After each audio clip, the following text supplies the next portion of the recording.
Story अगले scene से continue होती है, जहाँ पर र्यूमी वन से पूछता है, क्या तुम इसकी वजह से खुश हो? वो कहता है कि बिल्कुल, पर क्या तुम नहीं? तो वो भी मुस्कुराते हुए कहता है कि मैं भी खुश हूँ। साथ ही वो अपने मन में कहता है कि जब मैं ये पहली बार लॉटरी की टिकट से लेकर आया था, तब मैं भी सच में इसी की तरह काफी ज्यादा एक्साइटेड था, क्योंकि हम लोगों ने पहली बार फर्स्ट प्राइज को जीता था। पर इसी तरीके से कई बार करने की वजह से अब ये मेरे लिए किसी मैंडेटरी प्रोसेस की तरह या फिर एक एनुअल इवेंट की तरह हो गया है, क्योंकि रेगुलेशन के तुरंत बाद मुझे पैसे की काफी ज्यादा जरूरत पड़ने वाली है, क्योंकि कुछ ही समय बाद 900 मिलियन लोगों की मौत चालू हो जाएंगी, जिसके बाद इकोनॉमी तेजी से गिरेगी और तभी प्लेयर्स के सारे आइटम्स ट्रेंडिंग में आ जाएंगे और उन सब के सभी ट्रांजैक्शन के लिए केवल कैश की ही जरूरत पड़ने वाली है। वन को अभी भी इस चीज के ऊपर यकीन नहीं हो रहा था कि एक साथ उनने 100 गेमों को एक ही बार में फर्स्ट प्राइज से जीता है। र्यूमी कहता है कि मैं भी इस चीज के लिए श्योर नहीं हूँ कि आखिर ऐसा कैसे हो गया। साथ ही वो अपने मन में कहता है कि जल्दी ही ये दुनिया बदलने वाली है और मेरे हाथों में एक काफी ज्यादा हाईएस्ट लेवल का जैकपॉट लगा है। जिसके अगले सीन में हमें र्यूमी को बैंक जाता हुआ दिखाते हैं। वो अंदर आने के बाद बिल्कुल कूल था और ये देखते हुए वो अपने मन में सोचता है कि कई बार फर्स्ट प्राइज जीतने की वजह से अब मैं यहाँ पर आने में जरा सा भी नर्वस नहीं हूँ। जिसके बाद वो आगे जाकर काउंटर पर बैठे हुए आदमी से कहता है कि मैं यहाँ पर फर्स्ट प्राइज के पैसे लेने के लिए आया हूँ। ये सुनकर वो आदमी खुश होते हुए उसे कॉन्ग्रेचुलेट करता है। साथ ही वो र्यूमी को देखते हुए सोचता है, क्या इसने फर्स्ट प्राइज जीता है? पर देखने में तो ये किसी स्टूडेंट की तरह लग रहा है। जिसके बाद वो इस चीज की पता ध्यान न देते हुए टिकट के बारे में पूछता है कि आखिर वो उसने कहाँ से ली है। और जैसे ही र्यूमी QS24 स्टोर के बारे में बताता है, ये सुनकर वो आदमी काफी ज्यादा शॉक हो गया था और उसे QS24 की वो स्टोरी के बारे में याद आता है जो कि उसके कलीग ने बताई थी। उसने बताया था कि लॉटरी टिकट के 1 से 15 गेम जीते गए हैं। ये सुनकर वो आदमी काफी ज्यादा सरप्राइज हो गया था। पर उसका कलीग और भी ज्यादा बड़ा क्रेजी पार्ट बताते हुए कहता है कि सबसे बड़ी बात तो ये है कि जो 100 गेम जीते गए हैं उनकी सारी टिकट्स केवल एक ही स्टोर से ली गई थी। ये सुनकर वो और भी ज्यादा शॉक होते हुए कहता है, यानी केवल एक ही इंसान ने वो सब ली थी। इसलिए वो उस आदमी से कहता है, इसलिए अगर कोई भी QS24 स्टोर से यहाँ पर आता है तो जल्दी से बैंक प्रेसिडेंट को कॉल कर देना, क्योंकि वो हमारा VVIP कस्टमर होगा। और जैसे ही उसे ये याद आता है, वो र्यूमी से माफी मांगते हुए उससे कहता है कि आपको थोड़ा सा वेट करना होगा। और थोड़े ही समय के बाद बैंक का प्रेसिडेंट वहां पर आकर र्यूमी को ग्रीट करता है और साथ ही अपने इंट्रो देते हुए बताता है कि वो इस बैंक का प्रेसिडेंट है। जिसके बाद वो उसे कॉन्ग्रेचुलेट करता है और साथ ही किसी जगह जो कि काफी ज्यादा कंफर्टेबल हो, जहाँ पर बैठकर वो बातें कर सके, इसलिए वो उसे अंदर ले जाने के बारे में कहता है। और वो दोनों लॉटरी टिकट बिजनेस टीम के रूम के अंदर चले जाते हैं, जहाँ पर काउंटर पर एक और लड़की बैठी हुई थी जो कि प्रेसिडेंट को देखकर खड़ी हो जाती है। साथ ही वो र्यूमी को देखते हुए सोचती है कि ये शायद प्रेसिडेंट का लड़का हो सकता है। पर प्रेसिडेंट र्यूमी के बारे में बताते हुए उसे कहते हैं कि ये हमारे VVIP लकी कस्टमर हैं जो कि अपने विनिंग के पैसे लेने के लिए यहाँ पर आए हैं, इसलिए जो भी इनको पसंद हो वो करो जिससे ये कंफर्टेबल रहे। ये सुनकर वो लड़की सरप्राइज होते हुए कहती है, क्या VVIP यानी क्या ये वही है जिसने 100 गेम्स को एक साथ जीता था? अब प्रेसिडेंट र्यूमी को उस लड़की के साथ छोड़कर वहां से चले जाते हैं, तो वो लड़की अपना को काउंट डाउन करने के बाद र्यूमी को बैठने के लिए सीट ऑफर करती है। जिसके बाद वो उससे पूछती है कि आप कुछ ठंडा पानी लेना चाहेंगे? पर र्यूमी उसे मना करते हुए अपने पैसों के बारे में बोलता है कि वो यहाँ पर केवल पैसे लेने के लिए आया है। ये सुनकर वो लड़की उससे लॉटरी के टिकट चेक करने के बारे में कहती है कि सबसे पहले उसे वो वेरीफाई करना होगा। पर जैसे ही र्यूमी वो लॉटरी की टिकट उसे देता है, तो वो लड़की उसे देखकर काफी ज्यादा बहुत चक्की हो जाती है और हैरानी के साथ कहती है कि ये सारे स्टैम्प तो बिल्कुल सेम नंबर के हैं। क्या ये फ्यूचर जानता था या फिर कुछ ऐसा ही? अब सारे के सारे टिकट कंफर्म होने के बाद वो कहती है कि सच में आपने 100 गेम्स को जीता है। र्यूमी उससे पूछता है कि आखिर लॉटरी से मुझे कितना पैसा मिलने वाला है? तो वो लड़की इसे कैलकुलेट करने लगती है और थोड़ी देर बाद वो उसे बताती है कि आपने अप्रोक्सीमेटली 22.5 बिलियन पैसे जीता है, जिसमें से टैक्स को काटने के बाद आपको 15 बिलियन पैसे आपके खाते में डाले जाएंगे। अब ये सारे के सारे पैसे र्यूमी के पास काफी ज्यादा आसानी के साथ आ जाते हैं।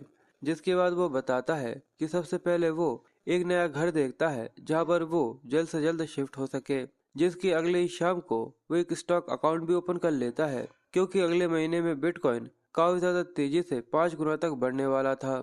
और इस कॉइन के काफी ज्यादा तेजी से बढ़ने की वजह से इनके अंदर इन्वेस्ट करना काफी ज्यादा अच्छा होने वाला है।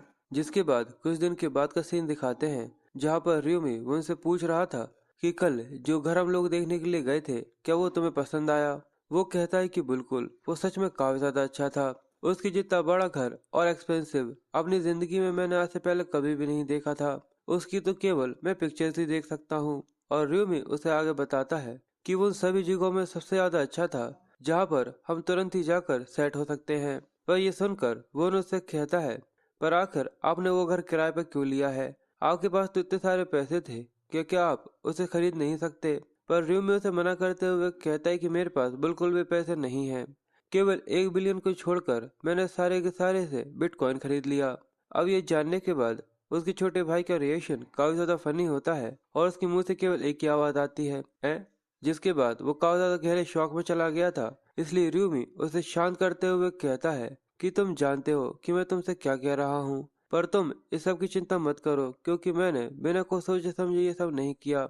साथ ही वो आगे कहता है कि इस सब के अलावा लॉटरी से भी हमें बहुत सारा पैसा मिलने वाला है, क्योंकि इसके अलावा मैंने 4 और लॉटरी की टिकट के बारे में सपना देखा है, जिनको मैं हम जीतने वाले हैं। अब ये जानने के बाद वो उनकी चमकती हुई आंखों के साथ वो कहता है, क्या 4 लॉटरी की टिकट का सपना? इसलिए वो र्यूमी को हिलाते हुए कहता है कि बड़े भाई, आपको ये नंबर्स हमेशा याद रखने होंगे, प्लीज उनको कभी भूल मत जाना।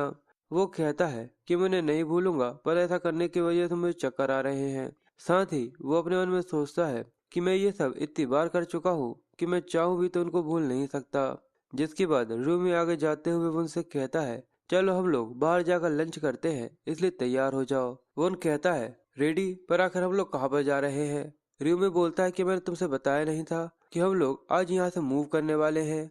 जिसके बाद ही शिफ्ट होकर हमें हावेंग का सीन दिखाते हैं, जो कि एक दीवार की एल लगाने में लगा हुआ था। वो उसका कचूमा निकालने के बाद ये देखकर खुश होते हुए कहता है कि जैसा मैंने सोचा था कि ये काफी ज्यादा अच्छा आइडिया है कि मैंने अपने सारे स्टेट्स स्ट्रेंथ के ऊपर लगा दिए। और ये तो मैंने बताया ही नहीं कि मुझे इस चीज की पर यकीन ही नहीं हो रहा था कि मैंने स्ट्रेंज रूइंस के अंदर से मसल स्ट्रेंथ रूइंस निकाला था, जिसकी वजह से मेरी स्ट्रेंथ डबल हो गई। सच में ये तो काफी ज्यादा लकी ड्रॉ था। और उसके दीवार का कचूमर बना देने के बाद वो खुश होते हुए कहता है कि यहाँ तक टाइसन भी मेरे न्यूक्लियर पंच से काफी ज्यादा जेलस होने वाला है। पर अब ये टेस्ट काफी ज्यादा हो गया, चलो अब इसे किसी और के ऊपर ट्राई करने का समय आ गया है। इसलिए वो अगले सीन में र्यूमी के घर पर आकर गेट खटखटाता है, पर उसकी गेट न खोलने की वजह से वो सोचता है कि शायद वो यहाँ से कहीं पर गया हुआ है। पर वो उसकी कॉल्स को भी इग्नोर कर रहा है, इसका मतलब वो कहीं पर छुपा हुआ है। सच में वो काफी ज्यादा एरोगेंट कमीना। मुझे याद है कि उसने वहां पर मुझे किस तरीके से देखा था, और इसके बारे में सोचकर उसे काफी ज्यादा पिनाटा छा जाता है और काफी ज्यादा गुस्से के साथ कहता है कि तुम्हें क्या लगता है कि तुम कहाँ जा सकते हो? एक बार मेरे हाथों में आने के बाद तुम मेरे ही हाथों से मरोगे। इसलिए वो उसके गेट को काफी ज्यादा गुस्से के साथ ठोक पीटना चालू कर देता है। साथ ही वो सोचता है, भले ही हम दोनों प्लेयर्स क्यों ना हो, पर एक लूजर हमेशा लूजर होता है और मुझे इस मैनर को फिक्स कर कर रखना होगा। और वो रेगुलर गेट खटखटाते हुए सोचता है कि वो घर के अंदर छुपा हुआ है, पर आखिर वो अभी तक घर के बाहर क्यों नहीं आया? वो कमीना अगर घर के अंदर नहीं भी होगा तो भी मैं उसे पकड़ ही लूंगा। अगर मुझे सांसों की जरा सी भी आवाज आ गई तो मैं दरवाजा तोड़कर अंदर घुस जाऊंगा। पर तभी उसे एक आवाज आती है कि बच्चे, तुम यहाँ पर क्या कर रहे हो? आखिर तुम दूसरे के दरवाजे के सामने ये क्या करने की कोशिश कर रहे हो? तो हावेंग उससे कहता है कि तुम्हें इस सबसे क्या मतलब है? क्या तुम इस घर के मालिक हो? ये सुनकर वो आदमी कंफ्यूज होते हुए कहता है कि हाँ। हावेंग काफी ज्यादा शॉक हो जाता है और वो आदमी कहता है कि आखिर तुम यहाँ पर क्या कर रहे हो? क्या तुम यहाँ पर तुम्हारे दोस्त से मिलने के लिए आए थे? हावेंग दोस्त के बारे में सुनकर थोड़ा कंफ्यूज होने के बाद मुस्कुराते हुए कहता है कि हाँ हाँ, मेरा दोस्त। अगर आप यहाँ के ओनर हैं तो क्या आप दरवाजा खोल सकते हैं? असल में मैं यहाँ पर बिना अपने दोस्त से कांटेक्ट करे बिना यहाँ पर आ गया, तो क्या आप ये खोल सकते हैं? पर ये सुनकर वो आदमी कंफ्यूज होते हुए कहता है, पर क्या तुम्हारे दोस्त ने तुम्हें ये बताया नहीं था कि ये घर पूरी तरह से खाली है? जो स्टूडेंट्स यहाँ पर रहते थे वो यहाँ से जा चुके हैं। हावेंग पूछता है कि आखिर वो लोग कहाँ गए? ओनर बताते हैं कि उन लोगों ने आज ही खाली किया है, और मुझे ये नहीं पता कि आखिर वो कहाँ पर गए हैं। हावेंग अब ये सुनकर और भी ज्यादा गुस्से में आ जाता है और वो कहता है कि वो कमीना, वो बिना मुझसे कुछ कहे यहाँ से भाग गया। सच में इसके एक्शंस तो मेरी एक्स से भी काफी ज्यादा पॉसेसिव है। ऐसा लगता है कि ये उसके दूर जाने की वजह से गुस्से में है। जिसके बाद सीन शिफ्ट होता है और हमें एक काफी ज्यादा लंबी सी बिल्डिंग दिखाते हैं।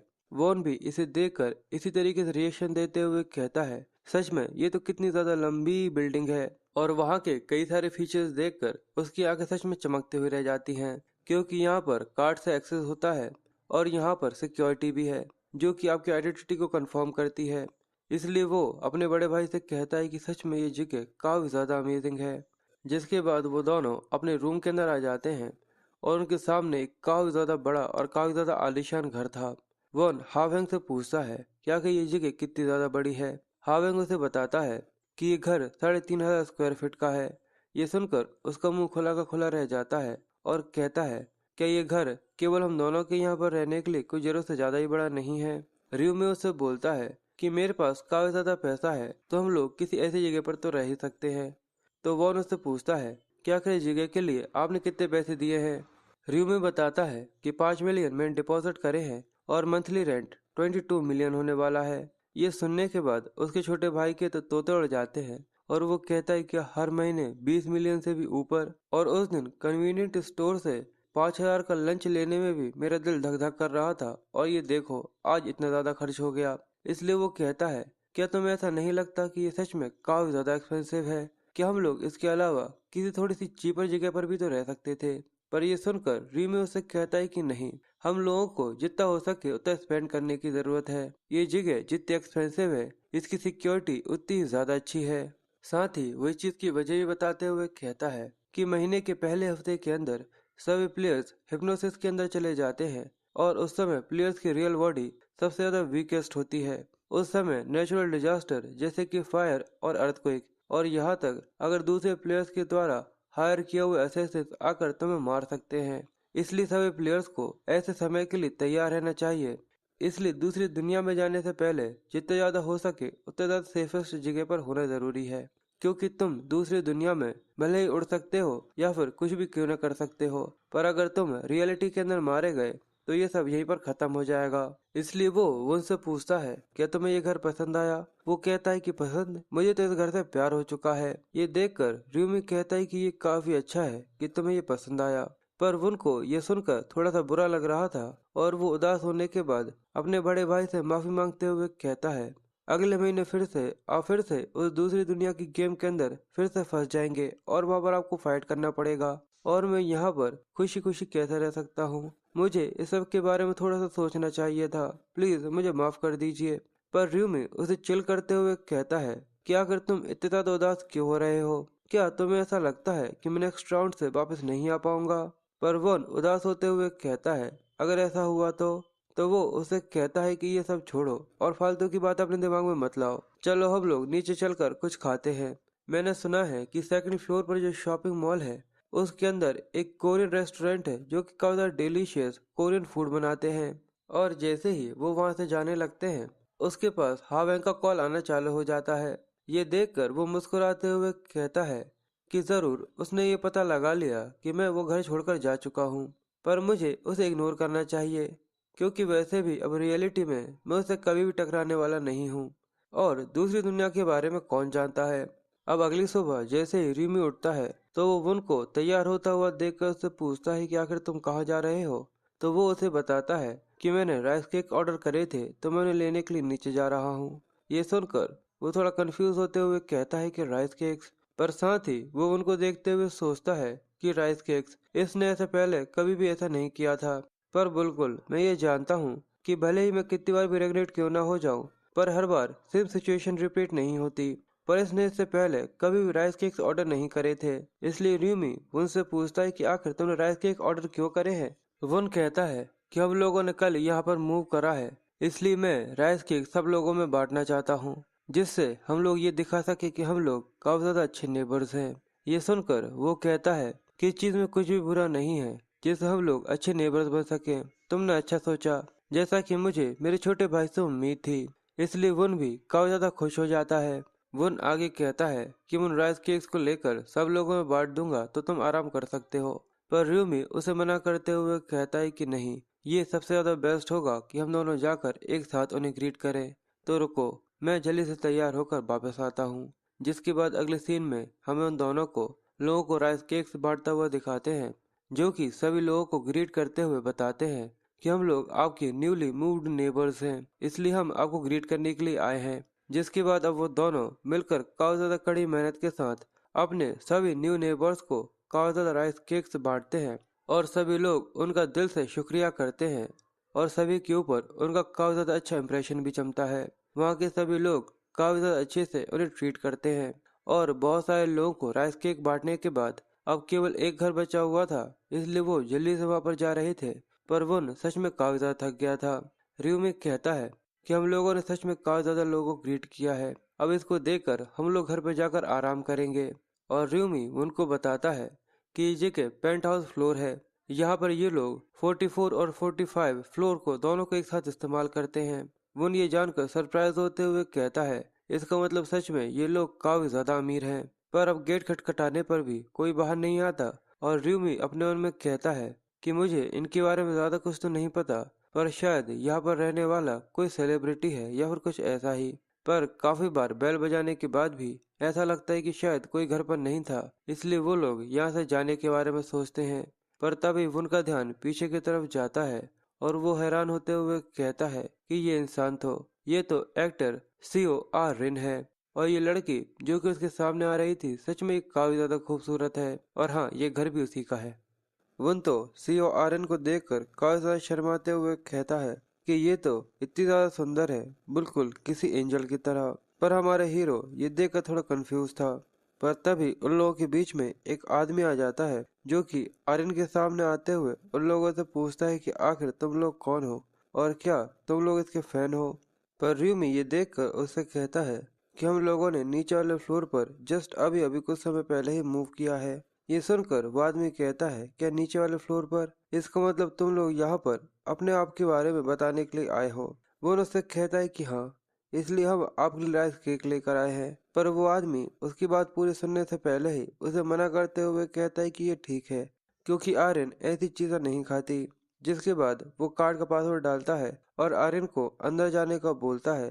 पर आर्यन उन दोनों को दया के साथ देख रही थी और उसे उन दोनों के लिए बुरा लग रहा था।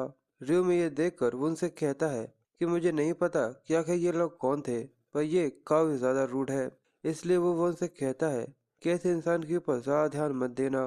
पर वो उनका ध्यान अभी भी आर्यन के ऊपर लगा हुआ था और वो उससे कहता है कि हाँ, ये ठीक है। पर साथ ही वो आगे अपनी चमकती हुई आंखों के साथ बोलता है क्या तुमने उसे देखा, सच में वो काफी ज्यादा अमेजिंग थी।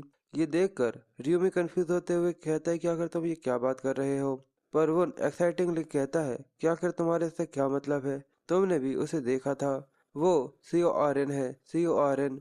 पर ये देखकर र्यूमी कंफ्यूज होते हुए कहता है आर्यन, पर आखिर ये कौन है। जहाँ पर आर्यन न्यूज में लोगों की मौत देख रही थी जो कि कई सारे बड़े बड़े एक्टर्स थे और इसकी वजह से उन सभी के फैंस काफी ज्यादा डिस्टर्ब और काफी ज्यादा फैसिनेटेड हो रहे थे।